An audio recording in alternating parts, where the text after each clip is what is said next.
Hi అండి, నమస్తే. Welcome back to our channel. ఈరోజు మన వీడియోలో క్యాలెండర్. క్యాలెండర్ టాపిక్పై ఇంతకు ముందు ఆల్రెడీ వీటి గురించి ఎక్స్ప్లెయిన్ చేశాను. ఆడ్ డేస్ గురించి, వీటన్నిటి గురించి క్లియర్గా ఎక్స్ప్లెయిన్ చేశాను చూడండి. ఈరోజు మన వీడియోలో క్యాలెండర్లో లీప్ ఇయర్ అంటే ఏంటి, నాన్ లీప్ ఇయర్ అంటే ఏంటో క్లియర్గా ఎక్స్ప్లెయిన్ చేస్తాను. అండ్ లీప్ ఇయర్లో క్వశ్చన్స్ ఇస్తే ఎలా సాల్వ్ చేయాలి, అండ్ నాన్ లీప్ ఇయర్లో క్వశ్చన్స్ ఇస్తే ఎలా సాల్వ్ చేయాలి. అన్నీ కూడా ట్రిక్స్తో సహా ఈజీగా, సింపుల్గా, అస్సలు రాని వాళ్ళు కూడా ఈజీగా చేయొచ్చు అనమాట. ఇవి వచ్చేసరికి ఎనీ కాంపిటేటివ్ ఎగ్జామ్స్కి, అలాగే గ్రూప్స్కి, ఇప్పుడు ప్రెజెంట్ జరుగుతున్న కౌశలం స్కిల్ టెస్ట్కి బాగా హెల్ప్ అవుతాయి అన్నమాట. ట్రిక్స్తో సహా షేర్ చేస్తాను. స్కిప్ చేయకుండా వీడియో ఫుల్గా చూడండి. అండ్ మర్చిపోకుండా ఒక చిన్న లైక్ చేయండి. మీరు ఇచ్చే ఒక చిన్న లైక్ వల్ల ఇన్ఫర్మేషన్ ఇంకొంతమందికి హెల్ప్ అవుతుంది, అలాగే నాకు కూడా కొంచెం సపోర్ట్గా ఉంటుంది. అండ్ కొత్తగా ఛానల్ చూసినట్లయితే సబ్స్క్రైబ్ చేసుకోండి. ఇలాంటి మంచి మంచి వీడియోస్ అన్నీ కూడా మీతో షేర్ చేస్తుంటాను. ఇంకా లేట్ చేయకుండా క్యాలెండర్లో లీప్ ఇయర్ అంటే ఏంటో, నాన్ లీప్ ఇయర్ అంటే ఏంటో చూసేద్దాం. అసలు క్యాలెండర్ వచ్చేసరికి మనకి జనవరి, ఫిబ్రవరి ఇవన్నీ ఉంటాయి, అలాగే డేస్, ఇయర్స్, వీటన్నిటికి కూడా కోడ్స్ ఉంటాయి. ఎలా గుర్తుపెట్టుకోవాలి అన్నీ కూడా లాస్ట్ వీడియోలో చెప్పాను చూడండి. మంత్స్ జనవరి నుంచి డిసెంబర్ వరకు మనకి కోడ్స్ ఉంటాయి. 033614625 అలాగే డేస్కి కోడ్స్, అలాగే ఇయర్స్కి కోడ్స్, ఇవన్నీ కూడా క్లారిటీగా లాస్ట్ వీడియోలో ఉంటాయి. ఈ వీడియోలో వచ్చేసరికి leap year and non leap year. అసలు నార్మల్గా మనకి ఇయర్ వచ్చేసరికి 365 డేస్ ఉంటాయి ఇయర్లో మనకి, అవును కదా. ఇయర్లో మనకి నార్మల్ ఇయర్లో మనకి 365 డేస్ ఉంటాయి. మనకి ఎవ్రీ 4 ఇయర్స్కి మనకి ఫిబ్రవరిలో 29 డేస్ ఉంటాయి. ఫిబ్రవరిలో వచ్చేసరికి 28 డేస్ కదా. చూడండి, ఎవ్రీ 4 ఇయర్స్కి మనకి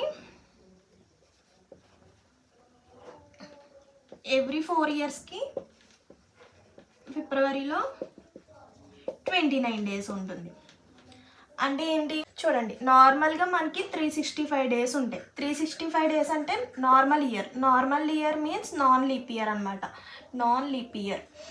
నెక్స్ట్ మనకి ఎవ్రీ 4 ఇయర్స్ తర్వాత మనకి ఫిబ్రవరిలో 29 డేస్ ఉంటాయి కదా, అంటే 360 డేస్. ఇది వచ్చేసరికి మనకి లీప్ ఇయర్ అనమాట. దీన్నే మనం లీప్ ఇయర్ అంటాం. లీప్ ఇయర్ అని ఎలా తెలుస్తుంది? మనకి 365 డేస్ ఉంటే నాన్ లీప్ ఇయర్ అంటున్నాము, అలాగే 366 అంటే లీప్ ఇయర్ అంటున్నాము. కానీ ఇప్పుడు ఒక ఇయర్ ఇచ్చేసాడు, 2013 అని ఇచ్చేసాడు. ఇది లీప్ ఇయరా అండ్ నాన్ లీప్ ఇయరా అని ఎలా తెలుసుకోవాలి చూడండి. First of all last 2 digits అనేది 4తో డివిజిబుల్ చేసుకోవాలి. ఎందుకంటే మనకి ఎవ్రీ 4 ఇయర్స్కి లీప్ ఇయర్ అలా చేంజ్ అవుతుంది కదా. అందుకే ఇయర్లో ఏ ఇయర్ ఇచ్చినా కూడా first of all last 2 digits అనేది 4తో డివిజిబుల్ అవుతే, అంటే రిమైండర్ 0 వస్తే అది వచ్చేసరికి మనకి లీప్ ఇయర్ అవుతుంది. చూడండి, 13తో ఇప్పుడు డివిజిబుల్ చేసుకున్నాం అంటే 10 టైమ్స్ 3 టైమ్స్ 12. రిమైండర్ ఎంత వచ్చింది మనకి? 1 వచ్చింది. రిమైండర్ 1 వచ్చింది కాబట్టి this is non leap year అనమాట. ఒకవేళ రిమైండర్ మనకి 0 వస్తే లీప్ ఇయర్ అవుతుంది. ఇదొకటి మనం కరెక్ట్గా ఐడెంటిఫై చేస్తే ఏ టైప్ ఆఫ్ క్వశ్చన్ ఇచ్చినా కూడా, లీప్ ఇయర్లో ఏ క్వశ్చన్ ఇచ్చినా, నాన్ లీప్ ఇయర్లో ఏ క్వశ్చన్ ఇచ్చినా కూడా ఈజీగా చేయొచ్చు అనమాట. గుర్తుపెట్టుకోండి. లాస్ట్ 2 నెంబర్స్ 4తో డివిజిబుల్ అవుతే రిమైండర్ 0 వస్తే దిస్ ఈజ్ లీప్ ఇయర్ అనమాట. ఒకవేళ మీకు రిమైండర్ వాల్యూస్లో వచ్చింది 1, 2, 3 అలా వచ్చింది అనుకోండి, అది వచ్చేసరికి నాన్ లీప్ ఇయర్. ఇప్పుడు non leap year and leap year different ఏంటన్నది క్లారిఫై అయింది కదా. అంటే డిఫరెంట్ ఏంటన్నది ఈజీగా తెలుసుకోవచ్చు మనకి. చూడండి, రిమైండర్ 0 వస్తే లీప్ ఇయర్, రిమైండర్ వాల్యూస్లో వస్తే అది వచ్చేసరికి నాన్ లీప్ ఇయర్. ఇప్పుడు ఫర్ సపోజ్ 2016 ఉంది. ఈ 2016 అనేది leap year and non leap year అని తెలుసుకోవడం కోసం జస్ట్ లాస్ట్ 4 డిజిట్స్ని 4తో డివిజిబుల్ చేసుకుంటే అది వచ్చేసరికి 0 అయితే లీప్ ఇయర్, రిమైండర్ 1 అయితే నాన్ లీప్ ఇయర్ అలా తెలుస్తుంది. ఒకవేళ మనకి సెంచరీస్ ఇయర్స్ అంటే చూడండి 2000 ఇచ్చేసాడు, మరి లాస్ట్ 2 డిజిట్స్ని ఎలా డివిజిబుల్ చేసుకోవాలని ఒక డౌట్ వస్తుంది. అప్పుడు ఏం చేయాలంటే 400తో మనం డివైడ్ చేసుకోవాలి. లేదు అనుకుంటే ఫస్ట్ లాస్ట్ 2 నెంబర్స్తో మనం లాస్ట్ 2 డిజిట్స్తో 4తో డివిజిబుల్ చేసుకుంటున్నాం కదా, లాస్ట్ 2 నెంబర్స్ని తీసేసి ఫస్ట్ 2 నెంబర్స్తో మనం 4తో డివిజిబుల్ చేసుకోవచ్చు. ఇలా అయినా చేసుకోవచ్చు, లేదంటే టోటల్ నెంబర్తో 400తో డివిజిబుల్ చేసుకోవచ్చు. ఇక్కడ 2 మెథడ్స్ని యూజ్ చేసుకోవచ్చు. లేదు మేము 400తో డివిజిబుల్ చేసుకుంటామంటే ఓకే. లేదు లాస్ట్ 2 నెంబర్స్ని వదిలేసి లీవ్ చేసేసి ఫస్ట్ 2 నెంబర్స్ని 4తో డివిజిబుల్ చేసుకోవచ్చు. సో 4తో డివిజిబుల్ చేసుకుంటే 0 వస్తే లీప్ ఇయర్, లేదు 0 రాలేదు అనుకుంటే నాన్ లీప్ ఇయర్ అవుతుంది. సో ఇక్కడతో మనకి లీప్ ఇయర్ అంటే ఏంటో, నాన్ లీప్ ఇయర్ అంటే ఏంటో డిఫరెంట్ ఎలా చెక్ చేసుకోవాలో తెలిసింది కదా. వన్స్ మళ్ళీ ఒకసారి చెప్తున్నాను చూడండి. సో ఒక ఇయర్లో మనకి 365 డేస్ ఉంటాయి. అండ్ మనకి లీప్ ఇయర్స్లో వచ్చేసరికి 366 డేస్ అయితే ఉంటాయి అన్నమాట. 366 రోజులు అయితే ఉంటాయి అన్నమాట. అది నాన్ లీప్ ఇయరా అని తెలుసుకోవడం కోసం ఈ ట్రిక్ని యూస్ చేసుకోవాలంటే మనకి ఎవ్రీ 4 ఇయర్స్కి leap year and non leap year change అవుతుంది కాబట్టి సో మనం 4తో డివిజిబుల్ చేసుకోవాలి. అది కూడా ఏంటి, లాస్ట్ 2 డిజిట్స్ మాత్రమే చేసుకుంటే సరిపోతుంది. ఎందుకంటే మనకి డివిజిబిలిటీ 4 రూల్లో తెలుసు కదా, లాస్ట్ 2 డిజిట్స్ 4తో డివిజిబుల్ చేసుకుంటే ఆ నెంబర్ మొత్తం కూడా 4తో డివిజిబుల్ అవుతుంది అని డివిజిబిలిటీ రూల్స్లో మనకు తెలిసిన విషయమే కాబట్టి సో అందుకే మనకి లాస్ట్ 2 డిజిట్స్తో మనకి 4తో డివిజిబుల్ చేసుకుంటే సరిపోతుంది. అది ఒకవేళ 4తో డివిజిబుల్ అవుతే అంటే రిమైండర్ 0 వస్తే అది వచ్చేసరికి లీప్ ఇయర్. సో ఒకవేళ మనకి సమ్ వాల్యూస్ 1 or 2 అలా వచ్చినాయి అనుకోండి, అది నాన్ లీప్ ఇయర్. సో అలా మనం డిఫరెంట్ అన్న చెక్ చేస్తాం. సెంచరీస్ ఇయర్స్ అంటే మనకి జీరోస్ 2000, 3000 అండ్ 1900 ఇలా మనకి సెంచరీస్ ఇయర్స్ ఇచ్చినప్పుడు ఏం చేయాలని చెప్పా, బై 400తో చేసుకోవాలి. ఓకే, లేదు అనుకుంటే లాస్ట్ 2 నెంబర్స్ని లీవ్ చేసి ఎప్పుడైనా సరే మన రూల్ ఏంటి, లాస్ట్ 2 డిజిట్స్తో మనం 4తో డివిజిబుల్ చేసుకుంటాం. ఇలా సెంచరీస్ రూల్స్ అంటే 2000, 3000 ఇలా వచ్చినప్పుడు ఏం చెప్పా, లాస్ట్ 2 నెంబర్స్ లీవ్ చేసి ఫస్ట్ 2 నెంబర్స్తో 30/4 అంటే ఫస్ట్ 2 నెంబర్స్తో 4తో డివిజిబుల్ చేసుకుంటే సరిపోతుంది. లేదు మేము మొత్తం ఫుల్ నెంబర్ని 400తో డివిజిబుల్ చేసుకున్నా ఓకే. సో అలా అయినా చేసుకోవచ్చు, ఇలా అయినా చేసుకోవచ్చు.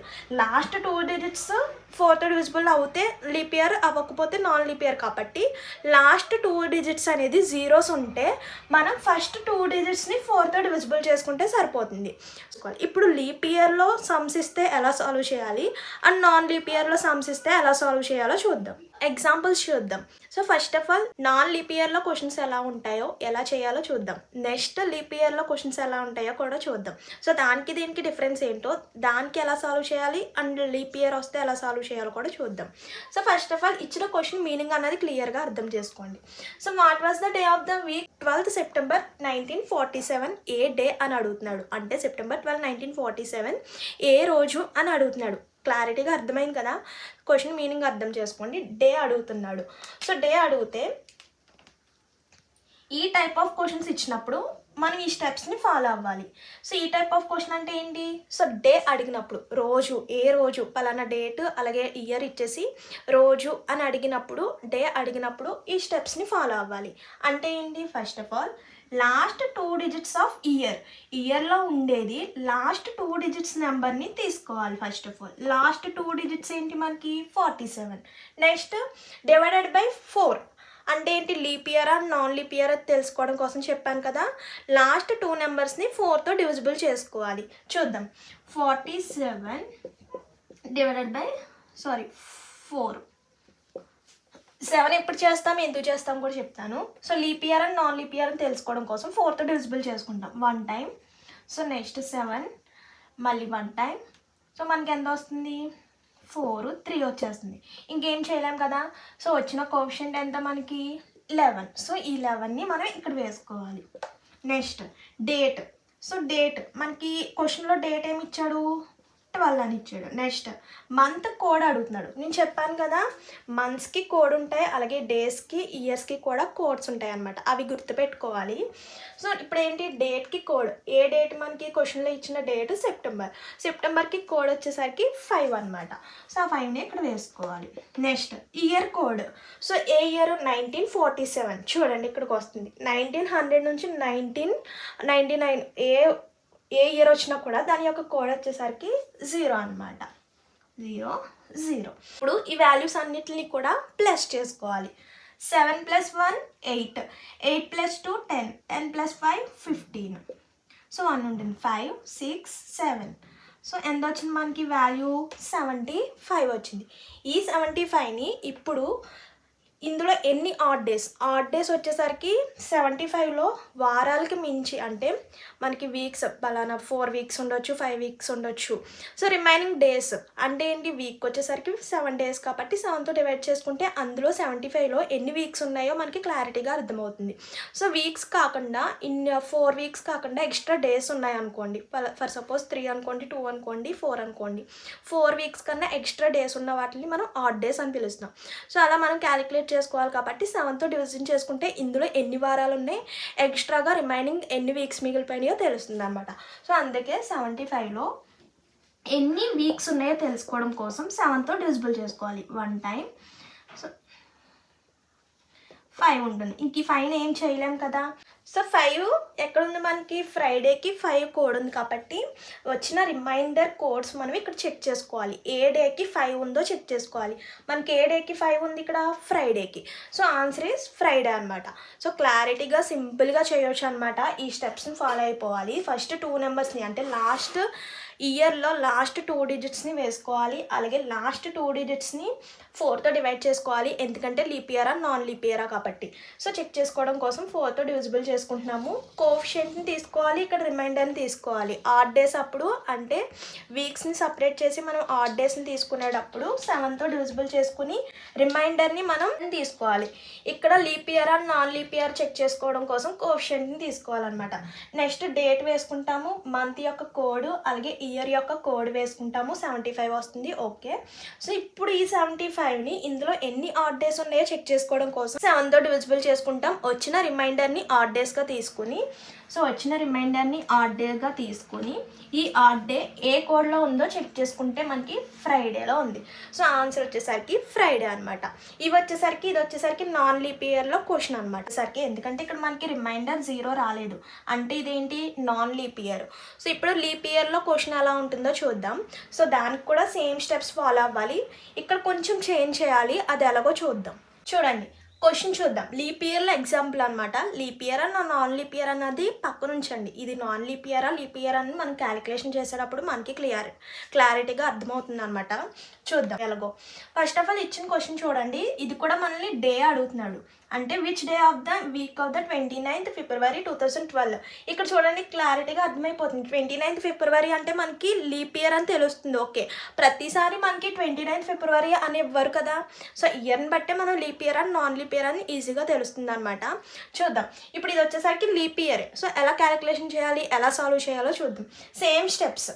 లాస్ట్ 2 డిజిట్స్ ఆఫ్ ఇయర్లో లాస్ట్ 2 డిజిట్స్ వేసుకుంటున్నాం. నెక్స్ట్ డివైడెడ్ బై 4, లాస్ట్ 2 డిజిట్స్ని 4తో డివిజిబుల్ చేసుకుందాం. అంటే రిమైండర్ 0 వచ్చింది. ఇది కంపల్సరీ లీప్ ఇయర్ అనమాట. అవును కదా, రిమైండర్ 0 వచ్చింది కాబట్టి లీప్ ఇయర్ అనమాట. సో లీప్ ఇయర్ ఇస్తే ఎలా సాల్వ్ చేయాలో చూద్దాం. సో రిమైండర్ మనకు 0 వచ్చింది, కానీ మనం తీసుకోవాల్సింది ఏంటి ఇక్కడ, కోషియంట్ అంటే 0, 3. Next date. సో క్వశ్చన్లో ఏం డేట్ ఇచ్చాడు మనకి, 29. నెక్స్ట్ మంత్ కోడ్ తీసుకోవాలి. ఇక్కడ ఫిబ్రవరి మంత్ ఇచ్చాడు. ఫిబ్రవరి మంత్కి ఏం కోడ్ మనకి చూడండి, 303. Next year code. ఇయర్ ఏంటి మనకి 2012. సో 2012 అంటే మనకి ఎక్కడికి వస్తుంది, ఇక్కడ 2000 to 2999 వరకు కూడా కోడ్ వచ్చేసరికి 6 కదా. సో ఇక్కడికి వస్తుంది అంటే కోడ్ ఏంటి మనకి 06. ఇప్పుడు వీటిని అన్నిటిని కూడా టోటల్ చేసుకోవాలి. 2 + 3 5, 5 + 9 14, 14 + 6 20, 20 + 3 23. సో 2 + 1 3, 3 + 2 5, 53. సో నార్మల్గా నాన్ లీప్ ఇయర్ అప్పుడు మనం ఎలా చేస్తున్నాం, ఈ 53ని డివైడెడ్ బై 7 చేస్తున్నాం కదా. సేమ్ ఇప్పుడు కూడా అలానే చేసుకోవాలి. 53 డివైడెడ్ బై 7. ఇక్కడ మనకు తెలుస్తుంది 0 వచ్చినప్పుడు ఇది లీప్ ఇయరా నాన్ లీప్ ఇయర్ అప్పుడు మనం చేంజ్ చేసుకోవాలి. ఓకేనా. సో చూద్దాం. మనకి 7 8 56 వచ్చేస్తుంది. 7 8 56 వచ్చేస్తుంది కాబట్టి 7 టైమ్స్ వేసుకుంటున్నాం. 49 4. సో రిమైండర్ ఎంత వచ్చింది మనకి, 4. అంటే ఏంటి, 4 ఆడ్ డేస్ ఉన్నట్టు. సో మనం నార్మల్గా నాన్ లీప్ ఇయర్ అప్పుడు ఎలా చేసాము, 4 అంటే సో 4 కోడ్స్లో చూసుకుంటాము థర్స్డే. సో ఆన్సర్ వచ్చేసరికి థర్స్డే అని రాంగ్ వేసేస్తాం. థర్స్డే అని వేసేస్తాం. ఎప్పుడు అది నాన్ లీప్ ఇయర్ అప్పుడు. కానీ ఇక్కడ మనకి రిమైండర్ 0 వచ్చింది కాబట్టి దిస్ ఈజ్ లీప్ ఇయర్ కాబట్టి ఇక్కడ చేంజ్ చేయవలసింది ఏంటంటే జస్ట్ మనం -1 చేసుకోవాలి. సో ఎప్పుడైనా సరే మీకు రిమైండర్ 0 వచ్చి ఈ సమ్ మనకి ఇయర్ అనేది లీప్ ఇయర్ అని తెలిసినప్పుడు వచ్చిన ఆన్సర్కి -1 చేసుకోవాలి. సో ఏ క్వశ్చన్ అయినా సరే లీప్ ఇయర్ వచ్చినప్పుడు -1 చేసుకుంటే మనకి 3 వచ్చింది. ఇప్పుడు చెక్ చేసుకుందాం. 3 ఏ డే మనకి Wednesday. So answer is Wednesday. So ఇలా చెక్ చేసుకోవాలి. వెన్స్డే. సో లీప్ ఇయర్ అన్నప్పుడు జస్ట్ -1 చేసుకోవాలి. అండ్ నాన్ లీప్ ఇయర్ అప్పుడు నార్మల్గా చేసుకుంటే వెళ్ళిపోవాలి అంతే. లాస్ట్ 2 digits 4తో డివిజిబుల్ అవుతుందా లేదో చెక్ చేసుకుంటే మనకి లీప్ ఇయరా నాన్ లీప్ ఇయరా తెలుస్తుంది అనమాట. ఇలా మనం leap year and non leap ఇయర్లో క్వశ్చన్స్ని ఇలా డిఫరెన్స్ అన్నది చెక్ చేసుకొని అంటే లాస్ట్ 2 digits 4తో డివిజిబుల్ అవుతే ఒకలాగా అండ్ డివిజిబుల్ అవ్వకపోతే ఒకలాగా. సో డివిజిబుల్ అవుతే అంటే రిమైండర్ 0 వస్తే -1 చేసుకుంటాం. లేదు ఒకవేళ అవ్వకపోతే కనుక సమ్ వాల్యూస్ వస్తే కనుక నార్మల్గా 4 వచ్చింది కాబట్టి 4 ఏ డేలో ఉందో చూసుకుంటే థర్స్డే కాబట్టి థర్స్డే వేసేస్తాం. అది ఎప్పుడు నాన్ లీప్ ఇయర్లో. సో మనకి రిమైండర్ 0 వచ్చింది కాబట్టి లీప్ ఇయర్ కాబట్టి -1 చేసుకున్నాం అంతే. Non leap year and leap ఇయర్కి డిఫరెన్స్ అయితే అంతే అనమాట. చాలా చాలా సింపుల్. జస్ట్ మీరు కన్ఫ్యూజ్ అవ్వకుండా ఉంటే సరిపోతుంది అనమాట. ఇలా మనం క్యాలెండర్లో leap year and non leap ఇయర్ని డిఫరెన్స్ ఇలా చెక్ చేసుకొని ఈజీగా ఈ ట్రిక్ని యూస్ చేసుకుంటూ చేసుకోవాలన్నమాట. సో ఇదండి ఈరోజు వీడియో అయితే. మర్చిపోవద్దు, తప్పకుండా ఒక లైక్ చేయండి. ఇంకేమైనా డౌట్స్ ఉన్నా కూడా కామెంట్ చేసేయండి. ఇలాంటి మంచి మంచి వీడియోస్ కోసం, ఇలాంటి మంచి మంచి ట్రిక్స్ కోసం మన ఛానల్ని ఫాలో అవుతుండండి. See you to next video. Thank you for watching. Please do like, share and subscribe. Bye bye.